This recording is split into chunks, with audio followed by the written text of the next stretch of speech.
In 2016, here's our list of the 10 who got away. At 1 is Vijay Mallya. Despite owing crores to banks, the government allowed the disgraced businessman to leave for London, where he remains beyond the reach of Indian law. It's BJP and Congress at 2.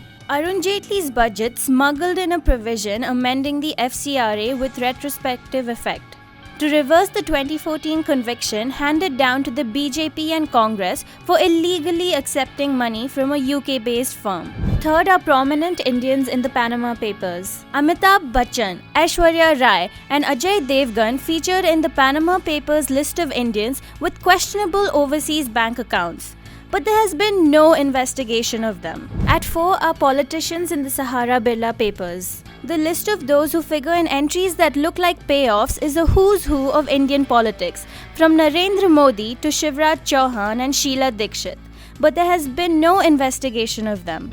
At 5 is BJP President Amit Shah. The Supreme Court refused to allow Harsh Mandar to intervene in the CBI's refusal to appeal the discharge of BJP President Amit Shah in the Kausarbi Sohrabuddin fake encounter case. Sri Ravi Shankar is at 6.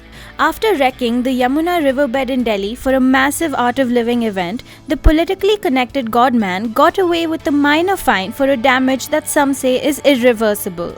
At the 7th place are Adani, SR and Ambani. An investigation by the Directorate of Revenue Intelligence into the over-invoicing of coal imports by some of India's biggest power companies like Adani, Reliance and SR continues to languish.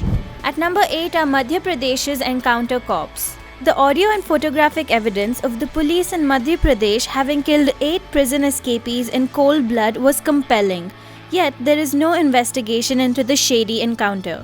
At number 9 are ministers who made communal remarks. Ramashankar Katheria made communal statements in Agra, and the Twitter handle of Anupriya Patel was used to put out anti-Muslim tweets. She claimed somebody had impersonated her and asked the police to probe. That's the last we heard of the matter.